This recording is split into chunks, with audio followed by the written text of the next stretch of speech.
waaw donc déposé nañ 5 préavis de grève pour vraiment donc ñaawlu ñàkk wekk bi nga xam ne donc directeur fonction publique teg na ko travailleur secteur primaire parce que mënuñu comprendre protocole d'accord boo xam ne signé nañ ko ak gouvernement bi protocole d'accord boobu ñu ngi ko signé le 1er décembre 2022 protocole bi dafa wax ne donc 6 mois après signature bi dinañ jëmmal lu ñuy wax fonds commun secteur primaire après ñu mettre en place benn commission boobu directeur fonction publique moo ko jiite def nañu ci ñetti réunion boo xam ne ñun dañoo santoon liggéey boo xam ne def nañ ko produire un document bu nga xam ne donc dañoo retracer ay niches yu war a servir fonds commun bi maintenant gis nañ ne rencontre bu gën a am solo bi nga xam ne donc ça fait 1 mois ñu ngi xaar pour ñu convoquer directeur fonction publique def ko te ñun aussi dañuy jàpp ne ministre am aussi complice la le ministre Gallo Ba dañ koy wax te dee parce que saisir nañ ko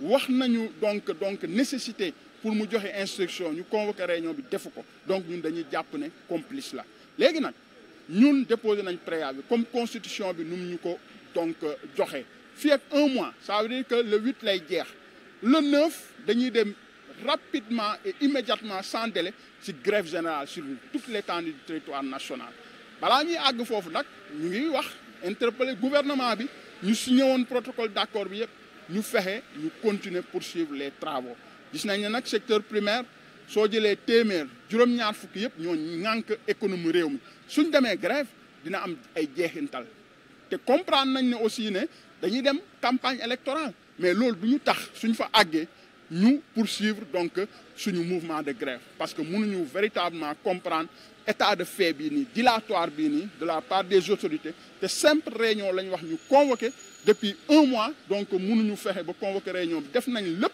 xam nga envoyé nañ message woote nañu mais ba léegi donc réaction amul donc ñun nag en tant que responsable dinañu jël suñu matuwaay pour que le 9 ñu dem immédiatement dans une grève générale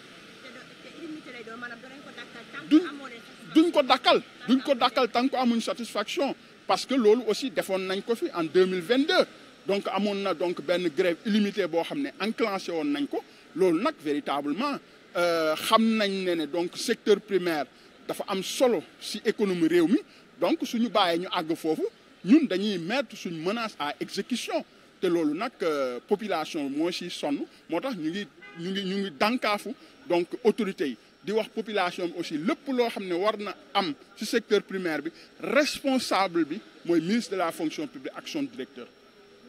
Merci beaucoup.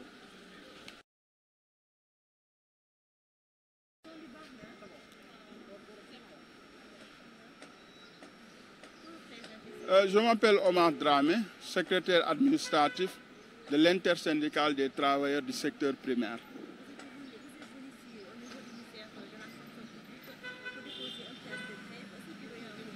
Voilà, donc nous sommes sortis tout à l'heure du ministère de la fonction publique et de la transformation du secteur public pour déposer un préavis de grève. Cela fait suite vraiment à un manque de respect notoire de la part du président de la commission, en l'occurrence le directeur de la fonction publique. Vous n'êtes pas censé savoir que l'intersyndicale du secteur primaire avait eu un protocole d'accord signé le 1er décembre 2022 avec le gouvernement du Sénégal. Ce protocole stipule que donc, dans les 6 mois qui suivent la signature, nous allons mettre en place les fonds communs du secteur primaire. Une commission a été mise sur pied et dirigée par le directeur de la fonction publique.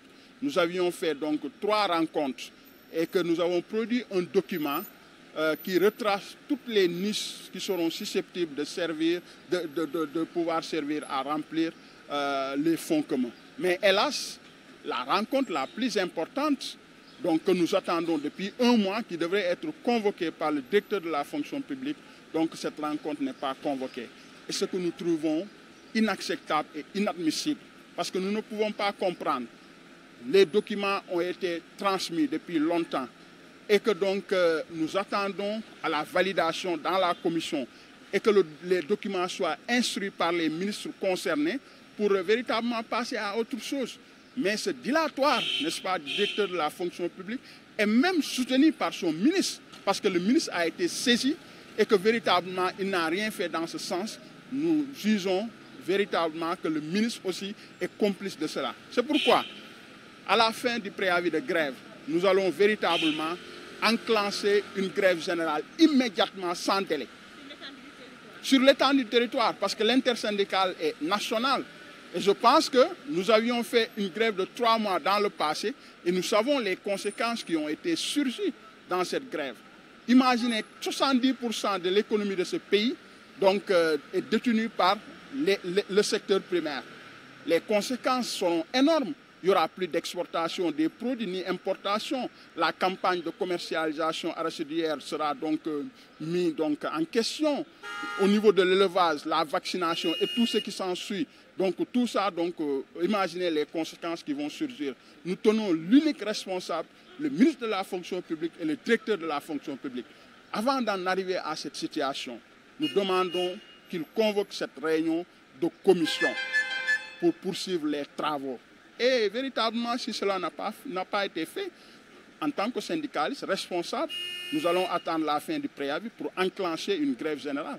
Qui sera débuté à partir du 9 février. Effectivement, et ça sera illimité. Effectivement, donc la grève va débuter le 9 février et ça serait une grève illimitée. Donc ça, véritablement, le gouvernement et l'ensemble des ministres qui avaient paraphé le protocole d'accord savent pertinemment donc, de quoi nous sommes capables. Parce que nous avons donc fait une grève qui a véritablement donc, eu des conséquences incommensurables. Donc je pense que les autorités donc, nous écoutent, ils vont nous entendre. Et si donc, ils n'ont pas fait de réaction, même en pleine campagne électorale, nous allons enclencher une grève totale parce qu'ils seront l'unique responsable par rapport à cet état de fait.